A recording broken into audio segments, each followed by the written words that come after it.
Hi guys! I'm back again with another episode of What I Cook for Me and My Nigerian Boyfriend, Part 2! And for today's video, we will be cooking galbijim or Korean braised short ribs. Mahaba-haba yung cooking time, so gawin nyo lang ito pag marami kayong time. Unang-una, meron akong short ribs dito.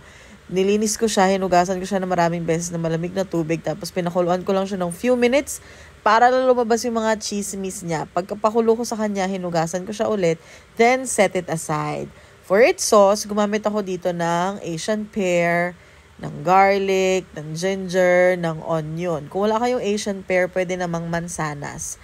Tapos, gumamit ako dito ng 1/4 cups ng soy sauce, 1/4 cups ng honey. Pag walang honey, pwedeng sugar, garlic powder, onion powder, 1/4 half cup ng water, tapos 1 tablespoon ng sesame oil. Pag walang sesame oil, oil na lang. Pero kasi may iba kasing taste na binibigay sesame oil. Then, binlend ko lang siya. Ito na siya pagka-blend ko. Tapos, ilalagay ko na siya dun sa pork na nilinis at hinugasan natin kanina. So, sabi ko nga, mahaba-haba tong recipe na to. Una, papakuluan nyo siya for 25 minutes na medyo high heat. Tapos, balikan nyo siya, haluin nyo siya, and pakuluan nyo ulit siya ng 45 minutes ng low to medium heat na para lumambot na yung pork. Tapos, nilagay ko na yung radish and yung carrots niya. Tapos, pinakuluan ko pa ulit ng 25 minutes. Yung mushroom is optional, pero yung original recipe niya talaga may mushroom.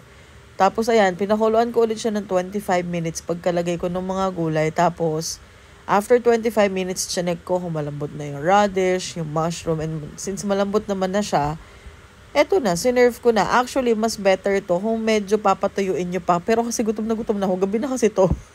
Tapos nilagyan ko ng onion,